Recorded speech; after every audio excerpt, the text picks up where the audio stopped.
ನಟಿ ರಣ್ಯಾ ರಾವ್ ವಿರುದ್ಧದ ಚಿನ್ನ ಕಳ್ಳ ಸಾಗಾಣೆ ಪ್ರಕರಣ ಸದನದಲ್ಲಿ ಪ್ರಸ್ತಾಪಿಸಲು ಬಿಜೆಪಿ ನಿರ್ಧಾರ. ಕೆಂಪೇಗೌಡ ಏರ್ಪೋರ್ಟ್ನಲ್ಲಿ ಸಿಕ್ಕಿಬಿದ್ದಿದ್ದ ರಣ್ಯಾ ರಾವ್. ಈ ವೇಳೆ ಸಚಿವರಿಗೆ ಕರೆ ಮಾಡಲು ಮುಂದಾಗಿದ್ದ ರಣ್ಯಾ ರಾವ್. ಆ ಸಚಿವರು ಯಾರು ಅಂತ ಪ್ರಶ್ನಿಸಲು ಬಿಜೆಪಿ ನಿರ್ಧಾರವನ್ನು ಕೈಗೊಂಡಿದೆ. ಶೂನ್ಯ ವೇಳೆಯಲ್ಲಿ ಪ್ರಸ್ತಾಪಿಸಲು ಬಿಜೆಪಿ ತಯಾರಿಯನ್ನು ನಡೆಸಿದ್ದು, ಆ ಸಚಿವರ ತಲೆದಂಡಕ್ಕೆ ಪಟ್ಟು ಹಿಡಿಯಲಿರೋ ಬಿಜೆಪಿ. ಶೂನ್ಯ ವೇಳೆಯಲ್ಲಿ ಪ್ರಸ್ತಾಪಿಸಲು ಅವಕಾಶ ಕೋರಿರೋ ಶಾಸಕ ಸುನೀಲ್ ಕುಮಾರ್. ನಟಿ ರಣ್ಯಾ ರಾವ್ ಗೋಲ್ಡ್ ಸ್ಮಗ್ಲಿಂಗ್ ಪ್ರಕರಣ ರಣರೋಚಕ ಟ್ವಿಸ್ಟ್ ಅನ್ನು ಪಡೆದುಕೊಳ್ತಾ ಇದ್ದು, ಈಗಾಗಲೇ ಸಿಬಿಐ ಕೂಡ ಈ ಒಂದು ಕೇಸ್ಗೆ ಎಂಟ್ರಿ ಆಗಿದ್ದು, ಡಿಆರ್ಐ ಅಧಿಕಾರಿಗಳು ಕೂಡ ತನಿಖೆಯನ್ನು ನಡೆಸಿದ್ದಾರೆ. ಈ ಒಂದು ತನಿಖೆಯಲ್ಲಿ ಪ್ರಭಾವಿ ನಾಯಕರು, ನಟಿಯರು ಇವರೆಲ್ಲರ ಸಂಪರ್ಕದಲ್ಲಿರುವುದು ಸ್ಪಷ್ಟವಾಗಿ ಇಲ್ಲಿ ತಿಳಿದು ಬರ್ತಾ ಇದೆ. ಚಿನ್ನ ಕಳ್ಳ ಸಾಗಣೆ ಪ್ರಕರಣದಲ್ಲಿ ಸಿಕ್ಕಿಬಿದ್ದಿದ್ದು, ನಗರದ ಕೆಂಪೇಗೌಡ ಏರ್ಪೋರ್ಟ್ನಲ್ಲಿ ರಣ್ಯಾ ರಾವ್ ಸಿಕ್ಕಿಬಿದ್ದಿದ್ರು.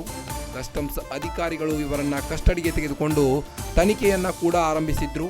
ಇನ್ನು ಈ ವಿಚಾರವಾಗಿ ಸದನದಲ್ಲಿ ಪ್ರಸ್ತಾಪಿಸಲು ಬಿಜೆಪಿ ನಿರ್ಧಾರವನ್ನ ಕೈಗೊಂಡಿದೆ.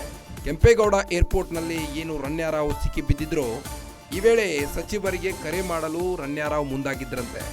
ಇನ್ನು ರಣ್ಯಾ ರಾವ್ ಕರೆ ಮಾಡಲು ಯತ್ನಿಸಿದ ಆ ಸಚಿವರು ಯಾರು ಅನ್ನೋದನ್ನ ಸದನದಲ್ಲಿ ಪ್ರಸ್ತಾಪಿಸಲು ಮುಂದಾಗಿದ್ದಾರೆ. ಸದನದಲ್ಲಿ ಬಿಜೆಪಿ ಕದನವನ್ನ ಮಾಡಲಿಕ್ಕೆ ಮುಂದಾಗಿದ್ದಾರೆ. ಆ ಸಚಿವರು ಯಾರು ಅಂತ ಕೂಡ ಪ್ರಶ್ನಿಸಲು ಬಿಜೆಪಿ ನಿರ್ಧರಿಸಿದ್ದು, ಶೂನ್ಯ ವೇಳೆಯಲ್ಲಿ ಬಿಜೆಪಿ ತಯಾರಿ ನಡೆಸಿದೆ ಪ್ರಸ್ತಾಪಿಸಲು. ಆ ಸಚಿವರ ತಲೆದಂಡಕ್ಕೆ ಪಟ್ಟು ಹಿಡಿಯಲಿರೋ ಬಿಜೆಪಿ.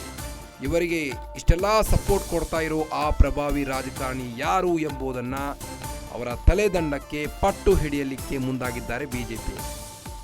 ಶೂನ್ಯ ವೇಳೆಯಲ್ಲಿ ಪ್ರಸ್ತಾಪಿಸಲು ಅವಕಾಶವನ್ನು ಕೋರಿದ್ದಾರೆ ಶಾಸಕ ಸುನೀಲ್ ಕುಮಾರ್. ನಟಿ ರಣ್ಯಾ ರಾವ್ ವಿರುದ್ಧದ ಚಿನ್ನ ಕಳ್ಳ ಸಾಗಾಣೆ ಪ್ರಕರಣ ಸದನದಲ್ಲಿ ಪ್ರಸ್ತಾಪಿಸಲು ಬಿಜೆಪಿ ನಿರ್ಧಾರ. ಕೆಂಪೇಗೌಡ ಏರ್ಪೋರ್ಟ್ನಲ್ಲಿ ಸಿಕ್ಕಿಬಿದ್ದಿದ್ದ ರಣ್ಯಾ ರಾವ್. ಈ ವೇಳೆ ಸಚಿವರಿಗೆ ಕರೆ ಮಾಡಲು ಮುಂದಾಗಿದ್ದ ರಣ್ಯಾ ರಾವ್. ಆ ಸಚಿವರು ಯಾರು ಅಂತ ಪ್ರಶ್ನಿಸಲು ಬಿಜೆಪಿ ನಿರ್ಧಾರವನ್ನು ಕೈಗೊಂಡಿದೆ.